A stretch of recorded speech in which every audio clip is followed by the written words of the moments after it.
Good afternoon, my name is Pauline and welcome to P's Place. And today we will be bringing many little issues out and we're going to do what we call real talk. You may be wondering why I'm wearing this t-shirt, My Friend is Innocent. Well, today I'm going to be introducing you to the mother of a young man who's been imprisoned for a life sentence for something that she claims he is innocent of. And a lot of evidence points that way. So we're in support of that campaign. Also today we have on board a young inspiring musician who is up and coming in the UK. So we'll be having a few words with him as well. And as the show progresses, you'll get a gist of what we're trying to bring out here. So welcome to P's Place. Let the show continue. First we'll start with the one and only Miss Sandra Espute. And Sandra, if you can tell me what is the situation with your son, briefly, what happened with your son? My son, O'Shane Williams, was convicted of a murder and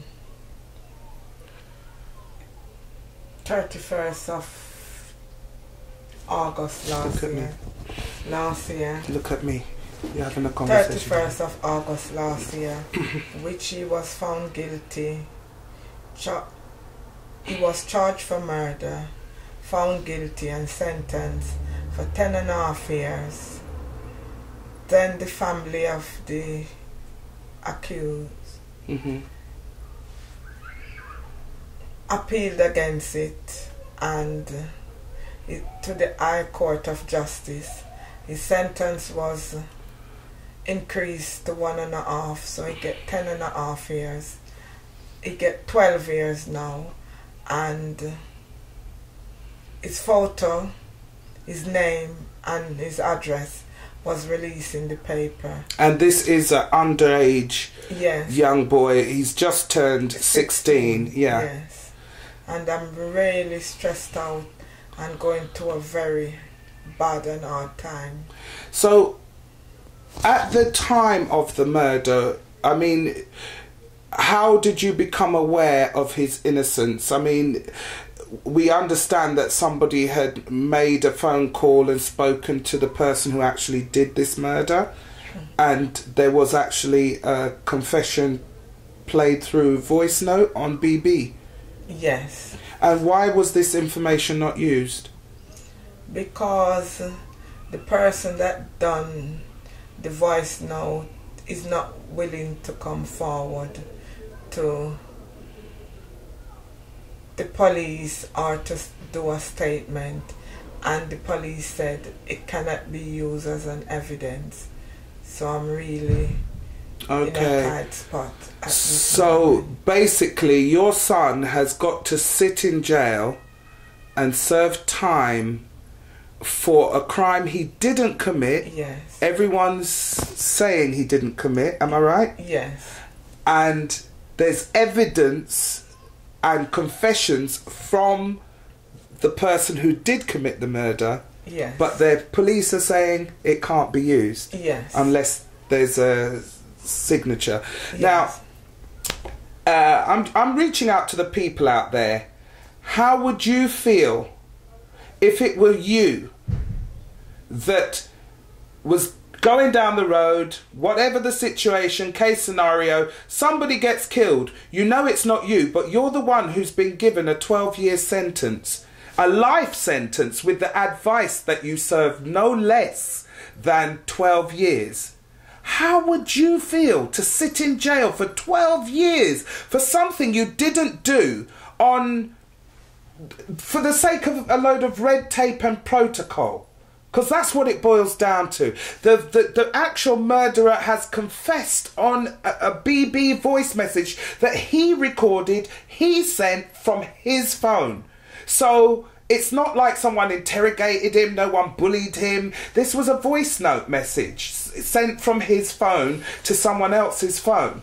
There's also other circumstantial evidence that was overlooked by the police, and I mean, for legal reasons, we can't really go into a lot of great depth, but I'm just putting the thought there to you, because really and truly we need people out there to let go of this stigma.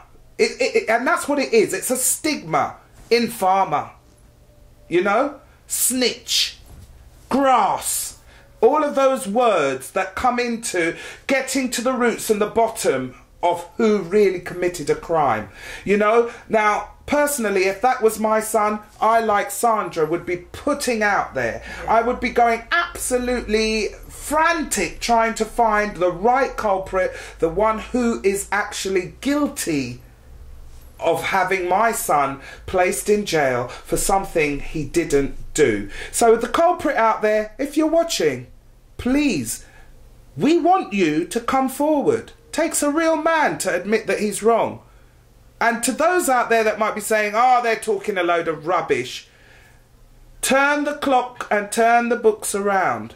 Put yourself in the position of this lady. Put yourself in the position of her son, O'Shane Williams, who right now is serving a 12-year sentence for something that has been proven that he hasn't done. But because of red tape and protocol, we cannot actually just go and take him out of jail and say, okay, we know that you didn't do this.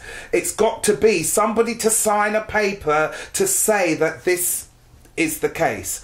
Long-winded, very stressful, a mother who has really reached the end of her tether.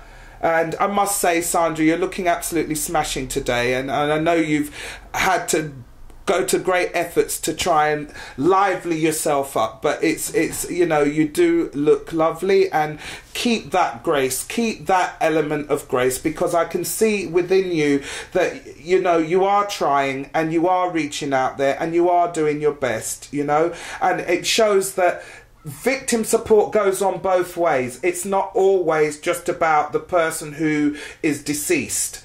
You know, sometimes we can place the wrong person in jail. Sometimes they become the victims as well as the perpetrator. So, Sandra, thank you so much for joining us this afternoon. Is there any message you would like to send out there to the people? And look straight into the camera. And remember, this is P's Place, so please feel comfortable to say what you want to say. I'm saying I'm pleading for help, and people who knew what happened in the community to come forward. Okay. My son wasn't an innocent boy. He's not an angel, but he wasn't the one that put that fatal stab. He's not the one. And I'm hoping for my son to be released, and everybody will see and know who is the real person that put that stab. He's out there.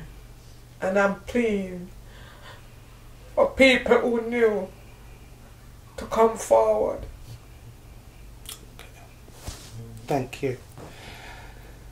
Now, it is hard, and I've been campaigning with Sandra for the past couple of weeks, trying to get to the bottom of this, trying to get the legal help that we need. Tomorrow we will be meeting with Brian Paddock, who was one of the chief police commissioners in London here, and hopefully he'll be able to shed some light on the right direction for us to go, because I think that young man needs to be released. As Sandra said, he wasn't a saint. Her son has been in trouble for robbery, burglaries. So before everyone says, bad boy, those who know him, we know how the West Indian community are. You know, we're very quick to put people down and slate them. But because a man is a thief, it does not necessarily mean a man is capable of murder. And we know that. 7 brothers, 7 different minds. Thank you.